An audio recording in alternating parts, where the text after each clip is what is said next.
welcome to ATL Talks, Atlanta Talks, Atlanta's #1 streaming urban talk and radio station, where you can tune in right here on atlantatalks.com or atltalks.com or on our app located in the Apple App Store and Google Play Store. You are tuned in to Keeping It Real Politically.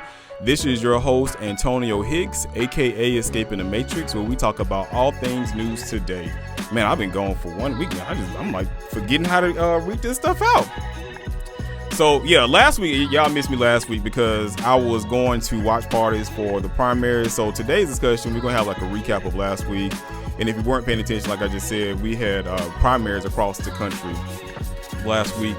Some important primaries, especially here within the state of Georgia. So my show was kind of put on hold for last week because I got invited to a bunch of, watch parties. And so I had to go out and support some of the candidates that I actually liked. And they was on the show. So if you have not, I know I have Keeping It Real Politically here. Tune into my podcast, which is PTG TV's Politics, Technology, and Gaming. That you can find all of my episodes from candidates I've interviewed and elected officials. It's on ptgtv.online. That is ptgtv.online.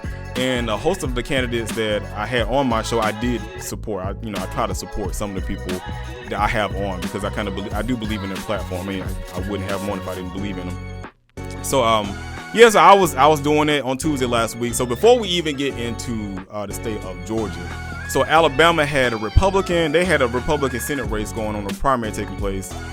And they had Republican Senator Richard Shelby, who was retiring, in a race to replace him. That was looking like he had a runoff going on the 21st. So there are 3 candidates of whom I have not pulled up.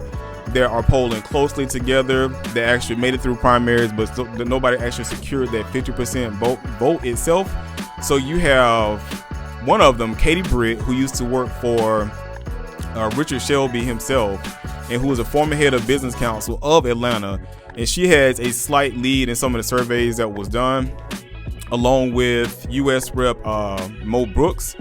And Brooks is endorsed by Trump, so I don't know how well that's going to do because the one we had here, Mr. Jody Heiss, didn't do all too well, even though he was a Trump endorsed person. And then in the 28th congressional district of Texas, they have a highly contested race between a longtime Democrat incumbent Representative Henry Culler and the progressive challenger Jessica Cisneros. I can't say her last name, so don't shoot me for messing up her last name. And she had received a lot of support from the progressive squad, like Bernie Sanders, Elizabeth Warren, Alexandria Ocasio-Cortez. I'm not giving her the AOC. I'm gonna actually say out her whole name because I kind of feel a certain kind of way when people just give out acronyms. It's supposed to say the whole name. But she actually did win her primary. So I believe Culler was supported by Biden himself. Now, in most cases, when you're supported by the president, you're endorsed by the president. You pretty much take their win for that. But no, the progressive actually won that race. And then for the Republican seat, there was Casey Garcia, a former staffer for I don't want to say this man's name, Mr. Cruz. I'm not gonna give him his whole title because I can't stand this dude, whom he himself endorsed. And I'm gonna leave it at that because I don't care too much for some of these Republicans, especially if you're talking about in the state of Texas, because what just happened in the state of Texas. And I do plan on talking about that. In Alabama, they had a governor's race taking place. So they had the incumbent Republican Governor Kay Ivey, who faced a primary challenger in the race, and they head up to a runoff, Tim James, a businessman and son of one of the state's former governors, and Lindy Blanchard, a former ambassador in the Trump administration, which I don't know why I say his name, but I can't say his name on my show. And I'm gonna keep it like that, radio or not. Some of these people that did terrible things to folks and caused some of the chaos that we're seeing right now in this economy don't deserve any respect to even have their name called on anybody's platform. And then you have in Texas, back to Texas, the Attorney General race. Now, I'm gonna ask. So a lot of people don't even know what the Attorney General does. So the Attorney Generals in the states themselves are the top legal officers of their state or territory. They advise and represent their legislature and state agencies and act as the people's lawyer for the citizens, depending on who you are. And most are elected, though a few are appointed by the governor himself. So you have the Attorney General race taking place within the state of Texas. And so they do have a runoff coming up. And now we're going to get off into into Georgia. Now, I don't know how long I'm gonna spend on this, because a lot of y'all that know me or y'all listening before, y'all know where I stand on this. So one of the biggest races that we had here was for Georgia's 7th Congressional District. You had Lucy McBath running, who came over from the 6th. I believe it was the district she was in before, and who got cut heavily red because of redistricting. She's running against the incumbent Representative Carolyn Bordeaux. And then you had Donna McLeod, who was a House rep that wanted to, get into Congress herself. So she ran in a race, which I don't even understand why they disrespecting her by not even talking about her as if she don't exist, when she was actually an elected official here within the state of Georgia. Because it was all about Lucy McBath and Carolyn Bordeaux. And I get it when it comes to money. They wanted that's what, they say this what, puts you into the spotlight, because if you can raise money, that's what deems you to be very important, regardless of what you can do for the community. If you can raise a lot of money, elected officials and other people tend to find you important, which I think is terrible. And that's one of the things I'm like, we need to get money out of politics and let people speak to their platform, because some of these people have no substance to their platform and therefore should not be serving within office, because if the only thing you got to do is raise a lot of money, that's almost like somebody going to school and they're good at taking tests, but they can't get the job done. They just good at taking the test, but when it comes to actually doing good on the work, they're terrible at the work. So I'm not saying I supported anybody, because I did. Everybody got the person they support, and I'm typically honest about who I voted for. But I was, just to be honest, because I like to keep it real. This is keeping it real politically. Just to be honest, I did support Donna McLeod, and the reason I supported her is because of what I saw she was doing in the streets. And that's how I gauge people. Like, if you're actually same way they did me, if you're active in the community, I want to see what work you're doing. So if you're active in the community, you would tend to get my support if you out doing, food drives. Like, I got a food drive for those that's here in the state of Georgia, and that's around the Stone Mountain area within Gwinnett County and DeKalb County. I'm the vice chair of the Atlanta Caribbean Lions Club. I just want to put this out there because I'm talking about what you're doing in the street. So we have a food drive scheduled for June 3rd, this Friday at 3 p.m. at the Stone Mountain United Methodist Church. So it's this Friday. But that's how I gauge people on how they're doing their work. You're doing food drives. You're doing fundraisers for people that's in need. Something that's just giving back. That's what those people I come behind. And a lot of people I actually did have on my platform that actually were doing things. I don't care if they served as far as a portion of the Democratic Party themselves, and or they were part of a private organization, a nonprofit that was doing things in the streets. That's how I gauge things, because I had issue with both of them. My biggest issue that came from the 7th Congressional their race was that I don't think it was, no matter who I liked within the race, it doesn't matter. I don't think it was right for Lucy to switch over from her district, and I don't care how red they cut it, to come in and try to take out Carolyn Bordeaux. And that's not saying I'm supportive. Again, I'm not supportive of anybody. I just don't think that's fair. And the reason I say that is because the Democratic Party has a problem when new candidates are coming up and they're taking on incumbents, especially long-time incumbents. They have issue with that. And I know because I was told by the former president of the Georgia Democratic Party when I was running my race, he flat out told me in an email, like, this man put it in writing. Now, if you're from corporate America, you don't put nothing in writing. He was like, we don't run against our own. So I'm like, if that's the case, then why was it okay? And granted, you can't stop her from doing what she wants to do. If that's what she wants to do, because she said that's what she wanted to do, then, that's fine. But the endorsements that came behind that, I don't know. I don't agree with that at all, because I understand that, we had redistricting taking place. And some people got pitted up against, some people did get actually pitted up against their peers that they were working with at the House themselves. Like, it was, I can't even, what is Shelby's last name? Not Shelby. I can't remember the race between, it was Rebecca Mitchell and I forget the young, I'm terrible at names, so I'm going to be honest with you about that. But it was one of the House reps. Both of them served together at the state capitol, but because of redistricting, they actually had to run against one another. Now, that was something that, both of them want to continue serving. So they had to run their race, and they had to plead their case to the constituents. I didn't agree with that, but that's not something I can do. That's because of redistricting. But to leave your district and come to kick somebody else out of theirs because your whole attitude is, I ain't ready to go because I still got work to do. I think that's disrespectful, because you can feel that way. You can feel as though that, you're not ready to leave, and rightfully so, especially if you only serve like 2 or 3 terms. Okay, fine. But running your own district, yeah, it's gonna be hard. You got to get your ground game up. And the thing is, especially here in the state of Georgia, we were at, what was it, a year or two ago, 97%. Everybody was registered to vote, so I'm sure we had 98% probably right now. I mean, you always registering people to vote, but still, that margin is high. So you talking about all these people are registered to vote. You got to get out there and get people involved and get people to show up to the polls, because I think that's the biggest issue that we have, and not just here in Georgia, it's just everywhere, is giving people a reason to show up. And I think when you do things like this, especially from the party themselves and supportive of this, it sends it put a bad taste in people's mouth. And like I said, I don't agree with it, because what should be good for the goose should be good for the gander.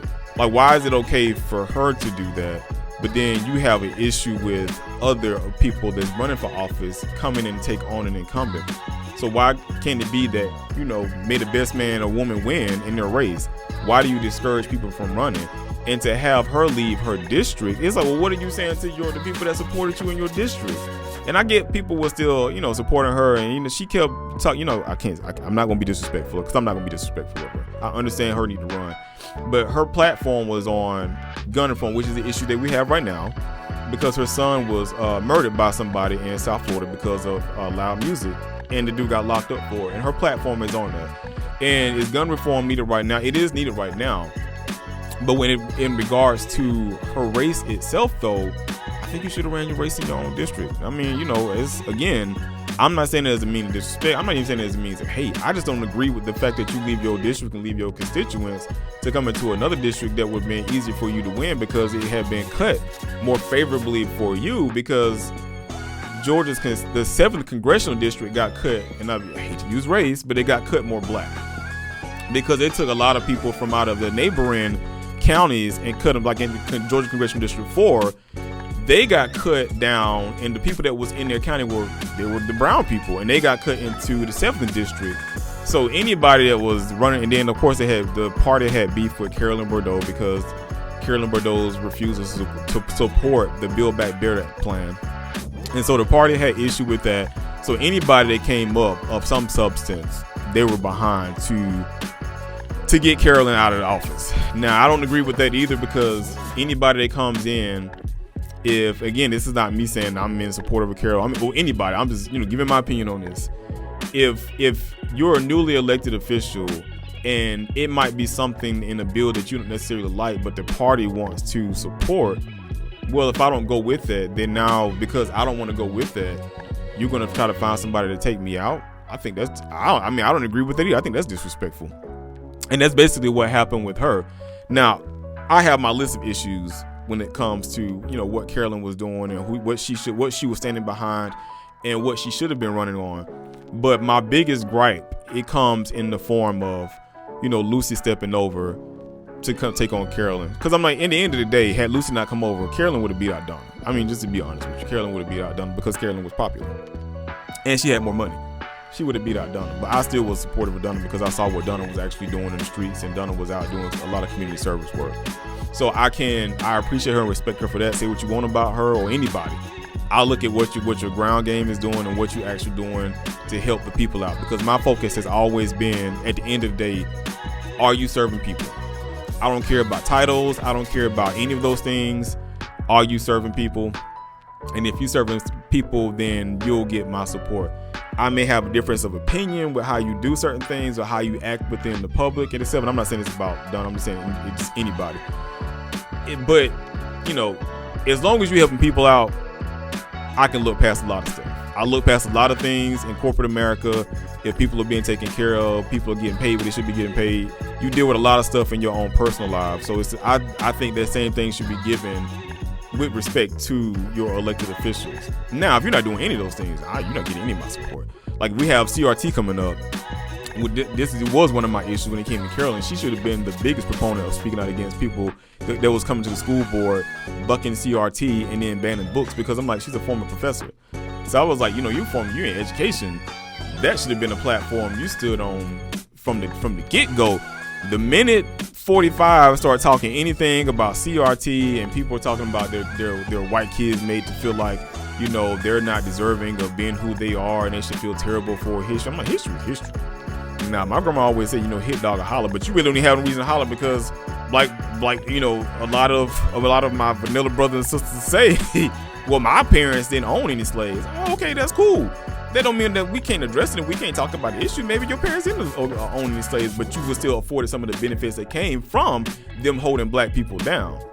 And therefore, if I'm talking and I'm talking about the issue, I ain't talking to you. We're just talking about the issue itself. So I have a problem when it comes to education and them trying to cut things out. And she didn't boost it on her platform of what she was really trying to do to make sure that the people in the school board were, especially in the 7th Congressional District, which the county itself is huge. And for them taking on so much smoke and actually having to call law enforcement out there, yeah, I think it was a lot more she should have been done. But yeah, shoulda, coulda, woulda. That's whatever. I just think that, again, I don't agree with Lucy stepping over to take her out because she got cut out of her district. Now, you like I said, you don't have to like that, but at the end of the day, I think fair is fair. And because you don't like how something got cut your way and your ground game got to get a little bit harder, then, you know, now you're going to use like, whatever. I know I can get the votes over here because of who I am and because I'm very popular. And all I got to do is just come out and start talking about my key issues, which when in her race, she would not say what district she was running in her ads and stuff, which politics is funny, man. In her ads, none of her ads, she was saying that she was running in the 7th district. She just put out what her platform was and asked people to vote for her. I think that's kind of manipulative, but, you know, if you're trying to win, I guess you do what you got to do to try to win. I don't agree with it, but I think, you know, like they said, that's politics. I don't think people should play games like that, but that's just me. I guess I'm just too honest. And I guess that's my biggest thing is, and I guess why I have a lot of issue with a lot of people is the fact that I'm brutally honest when it comes to things, especially when it comes to talking to the people. I shoot from the hip. A lot of people don't like that, but I'm like, at least you know where you're coming from when you come and talk to me. You're not going to get somebody that's going to be fake and phony with you. Like I've been called recently, you're not going to get somebody that's going to be fake and phony with you. You're going to have somebody that's going to tell you the truth itself with nothing to hide because it is what it is. And at the end of the day, as long as my intentions are good intentions, which they have always been, to service people, then I think that's what everybody should lead with. Now, people don't have to like your entire platform. People don't have to necessarily like your delivery of messaging sometimes. But, bro, like I said, if what you're doing is making sure that people are taken care of and people are represented, then say what you got to say. I don't care who you offend in the process. As long as you're not saying nothing disrespectful or racist or calling people outside of their name, say what you got to say and just be honest to your constituents and to these voters out here, because that's what we need right now. People are lying. People are hiding behind, you know, their platforms themselves and not saying what they're actually doing. And then once they get in office, they don't really do anything behind it. They take all this money from these from these corporations and these super PACs to help them in. And then you have people that actually want to service the community that's running against an incumbent. And this ain't got nothing to do with me. Like I took myself out of my race a long time ago. And I'm talking about other individuals I know that was running against incumbents. And they don't get that support because they're running up against an incumbent that's supported by the Democratic Party. And I think, like I said, at the end of the day, people should be allowed to run their race. And nobody's entitled to a seat. Truth be told, nobody's entitled to a seat. Just like, when you're on your job, I'm gonna get back to the other races too. But like you're on your job, I think everybody should get a performance evaluation. And at the end of the evaluation, if you have not came through on half the stuff that you said you was running on the first time, and these gave me a reason as to why you have not come through on it and what you're working, if you even are actually working towards doing those things, then you tried, you shot your shot, it didn't work. It's time for you to go and let somebody else come in and take over your spot. Now again, you don't have to like that, but there's no difference in you on your job. You have that the 90-day evaluation that you have to go through. And if you aren't doing your work, then what happens? They cut you out and they replace you. Same thing should happen to our elected officials. And I don't think that they should be put on this podium to where they can't get judged for that. I don't think nobody is above any form of criticism, especially when it comes to the work that's being done. And if you aren't following through on the promises that you made to the people and to the constituents, no, you need to go home and then somebody else let somebody else come in. And not to say that the other person trying to get in your spot won't do the exact same thing. But again, that's what it's for people to be informed, for people to do evaluations on those that are in those seats. And if they're not performing, get them out. So, people not performing in the state of Georgia, our Secretary of State. What you got? Raffensperger. And everybody know all about him and all the stuff that he's done, how, he pissed Trump off and I wasn't gonna say his name. Pissed 45 off. Him and Kemp pissed 45 off. So 45 put all these people up to take him out. And this is the Jody Heiss race. Now Jody Heiss is real funny himself. Like one of his people actually called me in which I still don't understand. I'm a Democrat. I'm a registered Democrat. I don't know how this person got my phone number, but they called me to try to get me to convince me to actually vote for Jody Heiss. And his whole platform was, he's trying to make sure we have it wasn't the person that was speaking for him. Not fair elections. That our elections aren't stolen like they were in the last election cycle. So I had to challenge the person. I was like, well, I'm curious. I was driving to work, and y'all just listen to me know my commute time. Everybody, if y'all listen to my show, one thing y'all gonna know is my commute. I always talk about my commute time because it's terrible. It's a horrible commute time. It's an hour and 15 minutes for me to get to my house, to my job. So I'm on my way to work. So I got a whole hour and 15 minutes. Or when he called me, I got a whole hour and 15 minutes to talk. So I was like, all right, let's talk. Let's talk about it. You calling me on my phone and you want to tell me about some key issues. All right, I'm involved in politics. Let's talk about it. I was like, how was the election stolen? So he couldn't give me no data on that. It was all speculation. I said, well, that's all a personal opinion. I said, there's no data to support what you're saying because we've already reviewed it. We had three reviews already done that we paid for.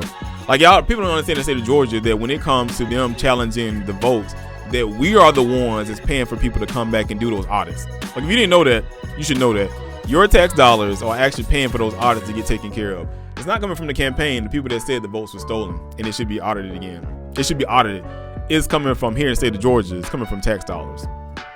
So I busted him out on that. I was like, no, we had it 3 times. That didn't happen. So I said, what else you got for me? And so he wanted to talk about how Jody Heiss was going to get it. Now, again, this man running for the Secretary of State.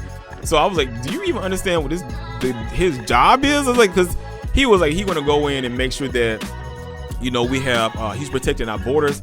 And I was like, our borders? I was like, of who? Alabama? Florida? Tennessee? I said, North Carolina? South Carolina? I was like, what border is he trying to protect us from? I was like, I don't know about, people from those states coming over here and keeping us from getting work and not us having access to jobs. So I'm like, so what is he? I said, man, you know what? Give me some actual data. Like, give me a website I can go to or still a website that I can go to that you pulling this information from. But at the end of the day, he couldn't give it to me. And at the end of the day as well, too, he lost his race and Raffensperger is still going to go on to be, for now, and up until the Secretary of State. Now, you have 2 Democrats, one of them which I did not know who she was at first until I got invited to like her page on Facebook. D. Dawkins Hagler. She's running in a runoff against B. Wynn. I was what is the guy's name? It's been a long day today. I was in support of somebody else. It wasn't B. Wynn. It had nothing to do with no personal feelings because I don't know either one of them individually. I was just going by the platform. So B. Wynn's platform is on protecting our voting rights, which that's a good platform, but they've been disparaging our votes here forever in the doggone days. Things they didn't create the state of Georgia. They've been trying to keep us from voting for a long time. So I'm like, when you come with, if that's your whole platform, you got to give me a little bit more substance to that. I'm like, I need a little bit more seasoning. That's to me, that's just salt. I need some paprika. I need some other stuff to go on there to give me a reason as to why. Because I was in support of Manswell Peterson. I'm not even gonna lie about that. Before he stepped out of his race, I was in support of him because he spoke so clearly of what it was a Secretary of State had to do. But what he wanted to do when he got in there, making sure that people had access, the licensing was done fairly, and that they weren't favorably going towards people just because they had friends that was in office and they were giving them contracts and stuff. So, I was in support of Mansell Peterson's race until he stepped out. After that, I was looking at Michael Owens and I think it was John Eves. But there's a couple other people. But I you know, nothing against B Win. I don't have no beef for her. And it's not even say I do have any issues with her. It's just the platform to me wasn't enough because I'm like, you know, they've been disparaging our votes here in the state of Georgia for a long time. So I'm like, so when you tell me something like that, and that's what your whole platform is on, I think you got to give me, like I said, a little bit more substance because to me, that's not enough. Now, D. Dawkins, I have not looked into her platform, and there are the two that's in the runoff slated for June 21st. So I will be looking to talk to her. I mean, if they're listening, and y'all, anybody listening that's in politics here in the state of Georgia, I wouldn't mind having B Win on the show. I have not been reaching out to a bunch of candidates. People have been asking to come on my platform. So I would interview both of them. I'll talk to both of them and ask them what's the key issues and what they're really running on besides what they're presenting. Because now I did see some of the stuff. I did look at some of D. Dawkins, her platform, and she was talking about voting rights here in Georgia. But I think she had a little bit more. So I got to look a little bit more into what she's trying to do once she's in office. And because I don't know her, I do plan on asking her to come on. But hey man, I welcome B on too. We can talk. I mean, I've seen her a couple of times. We've been at some of the same places, but you know, we've never met face to face or one on one. Now on to, before I run out of time, the main topic. Now we got primaries out of the way, and you know, looking at some of the key things that's taking place, especially we're here in the state of Georgia. And I'm a little bit upset about some of the people that I were supporting that didn't win. Because shout out to Karen Scott Green. Karen Scott Green ran a phenomenal race. I think she's running for the judge out here in Gwinnett County. And she ran a great race. And she was the underdog early on that nobody didn't know who she was. And she wasn't getting I'm going to say it again, wasn't getting support from the party because she was running against an incumbent that people liked. But she ran a phenomenal race. Her, Nikita Hemingway, a lot of people sleeping on her initially, and Nikita won her primary. So I love Nikita to death. I love Nikita's energy. She was one of the women that you can't tell her no, she gonna get it done by any means necessary. And Nikita put her foot to the ground and she got it taken care of, and she actually sealed the deal. So shout out to Nikita Hemingway for winning her race, and she was running for Georgia Agricultural Commissioner for the entire state of Georgia. And so she won. So she headed to the general election in November. But yeah, it was a lot of other ones I really was hoping to see them, you know, win their primaries, and they didn't win. But, you know, somebody gotta win, somebody gotta lose, and it sucks. But hopefully, you know, they don't get discouraged. I know Karen's not, because we were already talking. She was one of the watch parties I actually went to with her and her husband. I love her and her husband. And I shouted them out on Facebook and all my social media stuff. But you ever want to see a powerful couple, like somebody that actually, I'm talking about her husband James, loved their wife. This man loves he was with her everywhere she just about went. And I mean, they put on matching outfits, and I hadn't seen matching outfits since like the 90s, the 80s and the 90s. But they always pulled it off. And you talking about this, the clean cut brother. He was always fresh, always had on some good drip, but he loved his wife everywhere he was at. And it's the most adorable thing to see. And I think that's the love that I think we all should aspire towards having, even in my relationship, I'll start to have within our relationship. But she's not done. Hopefully she runs again, but she plans on being active in the community. And like I said, it was a couple of other ones I was looking at. But back to the topic for what I was out for and didn't get a chance to even talk about. So we had 2 mass shootings that took place. Almost a third one, but we had 2 key mass shootings that took place. And one of them, y'all hear me rave about on my show a lot, and it comes to why can't people leave black people alone? And it's the one in Buffalo, New York, where the 18-year-old kid drove 3 hours. This man drove 2 or 3 hours to come to a predominantly black grocery store in black neighborhood to shoot up and kill 10 people. Now, in his manifesto, he laid out and said what he was going to do and why he was going to do it. So I don't even understand why I end up talking about people saying that. Well, I know he had to say it's alleged, but the alleged shooting, no, the dude came there with he committed a terroristic act and violence on the black community. And I'm like, I don't understand how this man was able to even walk away. Like, that's the one thing that still baffles me when it comes to what the shooters look like in some of these situations. And I am gonna pull a race card on this because I mean they would execute a brown person, right? You can look like you reaching for a cell phone. I mean, because we all heard about these stories from decades ago. Oh, I thought it was reaching for something. The kid had a cell phone in his hand. Oh, it looked like a gun, but it's a cell phone. No way a cell phone looks like a weapon. But and I get it. Oh, I don't know where he is. It's dark. The police officer might not have seen what he had. But almost every single time you have a white shooter, my man seemed to somehow survive it. And so much so that you had one shooter in church, they stopped and got homeboy something to eat. Like he couldn't even go to jail hungry. They stopped and got him something to eat. Gave him his last meal before he got to get prosecuted in. A little something from Wendy's or Burger King or something. And I'm like, wow. And so somebody want to say, oh, well, when they pulled up, he put down his weapon. No, he didn't. This Buffalo. No, he didn't. He still was armed when the police pulled up. But somehow, some way, they found a way to talk him. And now I'm not saying that if a black person commits a mass shooting that he should be allowed to walk away freely. I'm not. And I'm not saying that the police officer should be the judge and the jury. I'm just saying it's just real interesting that these people can go and shoot up places and they somehow, some way get to make it to a courtroom. And black people can't even barely drive down the street without getting killed. I don't get it. What I also don't get is some of the conspiracy theories that's coming out behind it too in the black community that's really pissing me off lately. Cause I'm like, can we just leave it at that this dude committed a terroristic act on black people and it was racist? And he came in there with the intent to kill black people. So you asking, okay, what's the conspiracy theory? Like, why am I mad about it? So it was a police officer, the security guard. He's a former police officer, security guard at the grocery store. The one that actually shot the dude. He actually shot him. I mean, had he not had armor on, he probably would have killed him. Well, he would have injured him. I don't know if he would. I mean, you never know what he's gonna do. But yeah, he did hit him. But he had armor on and it deflected the bullet. But this security guard, he had invented a water car. So his name is Aaron Salter Jr., retired police officer. Now, I said water car. He invented an engine that ran off of water. Go look it up.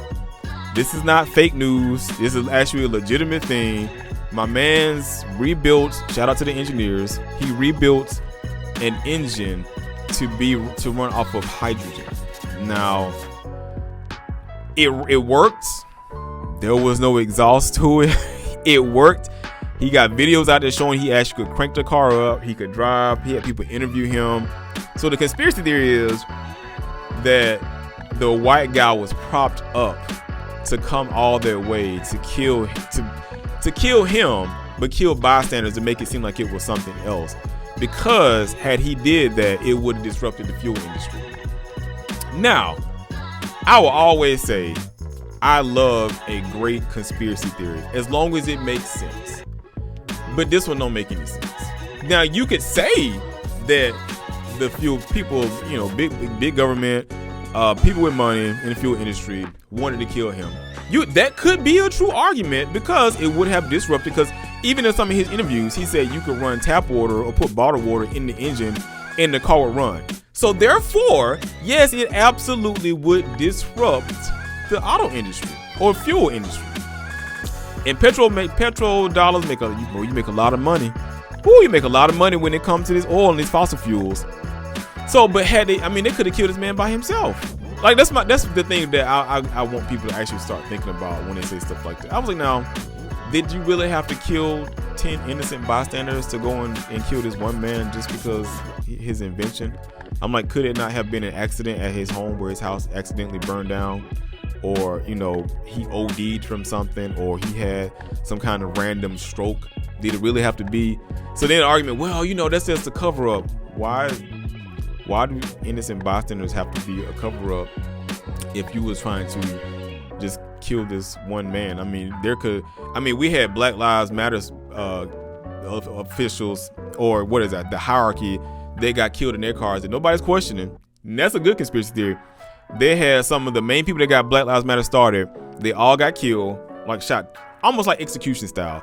Car in the same way, got shot in their cars and cars set on fire. Look that up. That is not fake news either. That is real. That is actually real. Some of the main people that started Black Lives Matter, they got shot and killed in their cars and their cars set on fire. Now, could that be a coincidence? Yeah, maybe so, but that's too much of a coincidence. I think it was 3 of them. And I'm like, all of them killed the exact same way? It's like, no. But in this case, with this one, I need people to stop on that. Like, you got to chill on this one. Because I'm like, this man, he actually made a manifesto. Now, you could argue, yes, he made a manifesto, try to confuse people, but no. And then the next one. So I'm going to get off that one because, I mean, y'all have heard me enough talk about how people need to leave black people alone. And I'm tired of my people getting killed.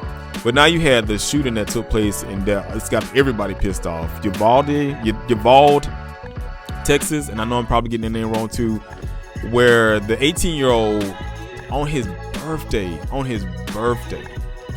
went out and bought 2 semi-automatic rifles and a crap load of ammunition, shot his grandmother, and then crashed his car, which I'm still trying to understand how this happened. He wrecked his car. Supposedly 2 police officers engaged him when they saw him wreck his car. He shot both of them, didn't kill him, but he did shoot him. Shot both of them, sprinted towards the school that just so happened to be there, came in through the back door that was unlocked, and proceeded to kill babies. Now, I don't know how that would make you feel. And I did post on that. I'm like, y'all need to hug y'all friends and family because it's just trying times now, especially when it comes to our children. I'm like, our children, you're not safe anywhere. You're not safe in your classrooms. You're not safe in movie theaters. You're not safe at the church. I'm like, is there no place that we can go with our families that we don't have to worry about a mass shooting? Hell, even having a block party in West Virginia. Fortunately, this guy was killed by somebody, an actual citizen that had their weapon and returned fire and killed this guy. But the shooting in Texas, I'm just like, okay, maybe we do need to. I've always said we need to look at gun reform, but now we need to really look at what does that mean. Now, I'm a gun owner. Now, I know y'all have heard me say this before. I'm a big proponent of everybody being armed, and if we had everybody armed, maybe people would leave folks alone. But the question has always been, okay, what does gun reform look like? Because if you haven't purchased a gun, the background check is extensive. Like, I will say that background check really is extensive. You sitting there waiting for about, now you could, I don't know, and here in Georgia, I think it took me an hour, 2 hours to do a full background check. But I don't get no trouble, so ain't nothing in my record like that. Now, some people say it should take anywhere from 24 to 48 hours, but nevertheless, here in Georgia, the background check is extensive. So even me saying gun reform, I'm like, okay, well, let's look at domestic violence cases, even though it might be a misdemeanor or whatever. No, I don't know if it's but it's some misdemeanor cases or whatever, or you have a mental health issues, maybe you should not have access to a gun or a particular kind of guns. And the reason I'm saying particular kind of guns now, because now I'm really looking at how does that look when you think about this kid turned 18 and he went and bought 2 high-powered semi-automatic rifles with a ton of ammunition. Now, I own a rifle myself, and it's a high-powered rifle, and I have some more weapons outside of that too. The question is, should an 18-year-old have access to a weapon like that? And when that question came up, and I thought to myself, I'm like, no, you shouldn't. Especially not having gone through, well, I don't know if you're going through the training, but yeah, especially not having gone through any training. I don't think so. I think now when it comes to looking at gun reform, you should be able to be, you have to be 21 to get anything semi-automatic. Like anything semi-automatic. Because that's another argument too, especially coming from us gun owners. Well, I'm not one of those people, but gun owners say, well, you don't have to have a rifle. You can come and cause mass damage with a handgun, which is true. A semi-automatic handgun has multiple rounds in the chamber. You can do a ton of damage off of it too, because they do have some guns that shoot high-powered bullets. Yes, you can do a lot of damage with that. So now, that's why as I thought about that and that argument came up, or the discussion came up, I'm like, I think you should have to wait till you're 21 to get a semi-automatic weapon. I think that if you want to get a rifle, I think it should be a bolt action rifle. and y'all don't know what a bolt action rifle is, it's a single load bullet. So if you call yourself, oh, I want to get a rifle for hunting, hey, do like everybody else used to do. Load one or two bullets in, fire your shot. That's it. And go out and do your hunting. You don't need 20 rounds, 30 rounds to a chamber, because it's like, okay, well, what are you really trying to hunt? So, and the same thing with a handgun. So if you're out, if you want to own a handgun, well, get a revolver. 6-7 rounds to the barrel. Get a revolver. You don't need a full clip with 17 rounds in the chamber, or you don't need a semi-automatic weapon. So if you want to say, well, I want to protect my family, you can protect your family with two of those things. You can have a bolt action rifle, and or you can have a revolver. Both of those things get the job done. And if you got an army of people coming up into your house, then you really got to figure out what the hell you got going on and why you got an army of people coming up into your house. But both of those things keep yourself protected. Now, shotguns, same thing with shotguns. Double barrel shotgun, single load shotgun. You should not have access to multiple rounds in that chamber at 18. I don't agree with it, because you can cause massive damage with that too. So as we think about gun reform, I think that's something we do need to approach. I think when it comes to that, we do need to look at who has access to weapons and at what age should you be allowed to get what kind of weapons. I will stand behind that 100%. And I'm not here to say I'm taking away your Second Amendment rights. I'm a Second Amendment gun. I'm a Second Amendment person myself. Again, I think everybody should have a weapon in their home. Like it or not, I think everybody should have a weapon in their home. And I say that on behalf of the black and brown community, because I'm like, maybe people will leave us. Now, we have our own problems in our community when it comes to gun violence. It's like everybody got their own problem. Everybody want to highlight what's going on in the black neighborhoods, but they don't want to talk about what's going on in their own neighborhoods. Everybody got a problem with violence in their neighborhoods. They do. But I still think at the end of the day, black and brown people should all be armed up to be able to protect themselves against these fools that drive 3 hours to want to come up and shoot up the store. I do. And you can say, oh, well, what if he pulled up in there and everybody in there had weapons and they start, no, because you know who the shooter is. And once you already identify who the shooter is, once he comes in, him or her comes into the store firing off shots. So you have one particular target you shooting at. And if you're trained, and I think people should go through mandatory training too. Like, I think once you start buying weapons and you start getting especially high caliber weapons, you should go through mandatory training on how to properly clean that weapon, on how to properly shoot it, on how to store it, and keep it away from people within your house that are not trained on it and or should not have access to it, like children or those with mental health. So I will say, when it comes to reform, I think there should be mandatory training, because you got a lot of people going to buy guns and they never shot one a day in their life. And you have a lot of accidents that take place. Because I think it was a case up in Kentucky where this kid, his dad had bought, I think the boy was 9. His dad had bought him a rifle, and he ended up shooting his sister and shooting himself by accident. Just by accident. Didn't even mean to do it. So when it comes to reform, I think people should be trained. And I think, at a certain age, you should not have access to particular weapons. Does that mean, could this guy have not still committed that crime?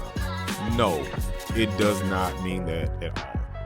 But you would have not had the amount of life lost had he been in the process of trying to reload a rifle or his 7-bullet revolver handgun. Maybe those soft police that was down there that refused to go into those doors, and I do call them soft because they're some punks, they're some busters, they would have had, once they heard him trying to reload, then maybe they would have opened that door up and went in there and taken him out, as opposed to letting him stay in there and kill all those babies because they were too soft to go in. They were scared of their own life to go in and deal with him, even though it was 19 of them and one of him. Which goes back to what I said, it can be one of us, and we could be clearly having a mental health issue, and they will light us up all day long. But this dude, and he ain't white, this dude, because he had a rifle, they were scared to go in there and to go deal with him, because they said, oh, maybe we would have gotten shot. Well, that's what you're trained for. That's what you have all this military grade gear for. You have this bulletproof vest. You have on headgear to protect you. I mean, you have all these weapons that they do use in the military to protect you, to protect your body. that you could have went in there. At least you would have saved some lives. Yeah, he would have probably killed some of those kids. Well, he would have killed some of those kids, but you still would have. It wouldn't have been as many. So, yes, I gotta leave it on that one. Is that I don't think kids should have, because at 18 you're still a kid, access to high-powered weapons. I just don't. I mean, even my kids, and some of the guns I have, and I would take them to the range and teach them how to shoot it and stuff, they got scared to use it because the recoil on it, and they were just like, we don't even want to shoot that no more because we gotta wait till we get a little bit older or a little bit stronger to handle it. And I respect them for that. At least they knew. But at the end of the day, no, I don't think any kid 18 should have access to any semi-automatic weapon, period. I don't care if it's a handgun. I don't care if it's a rifle. They can still get a weapon, but not semi-automatic. I just don't. You can challenge me on that all day long. I don't think there's any argument that you can make to justify why somebody 18 or 19 needs to have access to that much ammo in the stock. I mean, you can't give me no reason in the world. You just can't. You cannot give me any reason in the world, why anybody between 18 and 21 should have access to any of those things. Now, the lady in West Virginia, I don't know her name, but shout out to this woman that shot this dude and killed this guy. This man, so it was almost another mass shooting. We had multiple mass shootings over the weekend, over holiday weekend, but not to where, I was talking about with the school and at the grocery store. It's just anything with multiple 2 or 3 lives is considered a mass shooting. But this guy in West Virginia, this man, so he had been scouting. If y'all haven't heard this story, look it up. But he had been scouting the area, and so the neighborhood called him out on it because they didn't recognize his car, which I think that's a great job because at least they're monitoring the block to make sure that their kids are protected. So they had a block party later on at night. The whole community came together for a block party. This man came back with a rifle, another semi-automatic rifle, and started just shooting up the neighborhood. Fortunately, it was a legal carrying gun on their woman that was there that returned fire. I think she got hit a couple of times from him, but she returned fire and ended up killing him. Now, she deserves a Medal of Honor for just even doing that. Because most people, when you start hearing gunfire, especially when you start seeing people particularly dropping, you're running away from it. She was able to, in this case, stand her ground, return fire, and shoot the person, the criminal that was committing the criminal acts against the community. So, shout out to this lady in West Virginia. I think that's why I think people should have access to weapons and people should be trained, because you will have situations like that to where you can actually return fire and shoot the individual that's trying to cause all that damage. So, yeah, that's the that's really the show for today. To me, it's a hard time right now because, we're losing our kids from just regular gun violence. We're losing our kids from suicide. We're losing our kids, just having mental health issues. Our kids are dying from these drugs they have now, especially ones laced with fentanyl. People getting bullied online. This still goes back to suicide. And now you got people coming into the schools and they're killing kids. There is no place that's safe anymore. And it's sad to say there is no place that's safe. And you would think some of the basic places, like the malls, we have shootings here in Georgia in our malls. And then you have the churches. You have people shooting up churches. And it's not just black churches, shooting up mosques, shooting everything. I'm like, there is no safe place that you can go to just have a good time and send your kids to without worrying about something happening to them. Because I can imagine that. Like, one of the moms was just there with her son. This is in Texas, with her son celebrating something because it was the end of the school year. And I think it was I don't know if it was a talent show or something. But she had just been there with her son. She did not know that was going to be the last time that she saw him. And I don't know if y'all have experienced that before. Even if your child never died from any form of gun violence, it's hard to lose a kid. It really is hard to lose a kid. And to have somebody just have one taken away from you. Like, this is not even, the child didn't die from cancer or anything. Somebody took your baby away from you. I don't ever want to know how that feels. I couldn't even put myself in their shoes, because that to me will haunt you because I'm haunted by my own son's death, and he was a baby. But just to know that somebody killed your child that's terrible. I mean, that's not even something. It's gonna take a lot of therapy for those parents and those kids that were in there that made it out to go through to get over what happened at that school. And a lot of these other mass shootings that taken place too, especially the one that took place at the church. It's like, I don't know what we can do to make things better. I really don't. Because especially when it comes to gun violence, gun reform, you can present a lot of stuff when it comes to gun reform to prevent people from purchasing a knife. People can still purchase stuff illegally, because that's another argument too. But I don't know. I can't say, I can always say pray for the world. I can, but it's just a lot of stuff that's been going on lately that, you don't know where to feel safe at. So only thing I say is, like I always say, take your L's every day, live, love, laugh, enjoy your life, enjoy your friends and family that's around you, your real friends and family that's around you, that's your support system, because you don't know what tomorrow gonna bring. So at least you know that you have loved everybody that's around you, loved up on everybody that's around you, especially, and that you have confidence in knowing at least you gotta. And I'm not, and you know what? I'm not even gonna end it like that. I'm not gonna end it like that. Just love your friends and family, live, love, and laugh, enjoy life. I don't even want to end it off on something depressing, because I don't know what's going on in this world now. But yeah, just enjoy life to its fullest. Make sure you be responsible. But yeah, enjoy life. Just enjoy life. I think we need to do a lot more of that. We need to have a lot more laughter and just laugh at a lot of things and find humor in a lot of stuff and stop getting bent out of shape when it comes to certain things taking place. Because one of the things I'm screaming about now is that I'm ready for the next stage of human evolution.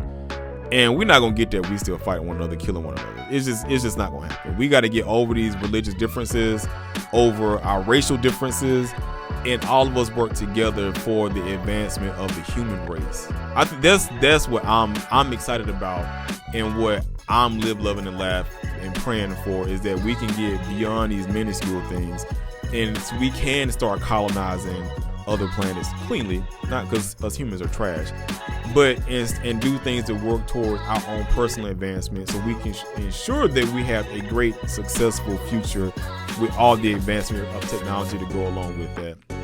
So that's my thoughts for today. I hope y'all have been doing great. I hope all my active listeners, I'm sorry I missed y'all last week. I'm trying to be consistent about this. I missed y'all last week. But I did get invited to a couple of watch parties, so I wanted to be there for some of those candidates, because I do think they're great individuals, and I can miss out one of my shows just so I can be there to show them some support. And because I like them, I knew some of them personally, and I love every last one of them. I don't know if I ever told them that, but I do, because I think they're great individuals, and I like what they're doing within the community itself. I hate it didn't go their way, but at least they ran a clean race, and they ran it for the right reasons. So y'all have a great rest of your day. My final words I want to leave y'all with is stay calm and relaxed in all situations. I think it's fitting to what we were just talking about now. Just breathe through certain things. If somebody's made you mad, you get pissed off. I don't care if somebody cut you off in traffic, which I dealt with a lot of that getting to the radio station. People just cutting me off for no reason. And I always have an issue with people trying to hit Joshua. My car name is Joshua. But yes, stay calm, breathe through everything. Life is a journey that we should all enjoy. It's a ride that we should all bask in together. And I don't think that, once you put unnecessary things in your fuel tank, only thing it's going to do is shorten your ride to the destination or make it bumpy. I think we all should just love each other and love ourselves through all things that we do in life to make their ride more enjoyable, and we can experience all the things that the universe has in store for us, and we can show people all the love that we have to give. So y'all stay safe. Again, I'm with the Atlanta Caribbean Lions Club. We have a food drive on June 3rd. So if you're in Georgia, for all my listeners in Georgia, and you in the Gwinnett County, DeKalb County area, it's at Stone Mountain. You can follow me on all my social media platforms. My Instagram is Mr._Antonio Hicks. But if you go to ptgtv.online, you can get to all of my social media platforms, and you will see it there. So if you know anybody that's in need here in Georgia, we have it's a food drive. So if you know anybody that's in need, because people are still suffering, send them on out there. And one other person I want to shout out, Gwinnett Chat. They are doing a Dancing with the Stars kind of thing. It's on June 11th look at me on social media on there. Go out there, support Ryan Cox for all the things that he's doing within the community, because he has this nonprofit that he's helping out young boys with, and he needs all the love and support that he can get in what he's doing, because our youth do need to be helped out nowadays. So y'all stay blessed, be safe in the streets. I will be back next Tuesday at 6 p.m. I promise you that. And I have some episodes coming up this week on PTG TV. So stay tuned for those episodes, because I have another On the Couch session that I think y'all will kind of enjoy. I took a trip up Stone Mountain talking about, some positive things, and some of these we're kind of talking about now, like brushing brushing your shoulders off of some of the negative stuff around you, and just embracing some of the love that you have coming in. So again, y'all stay safe. Love you guys. Peace out.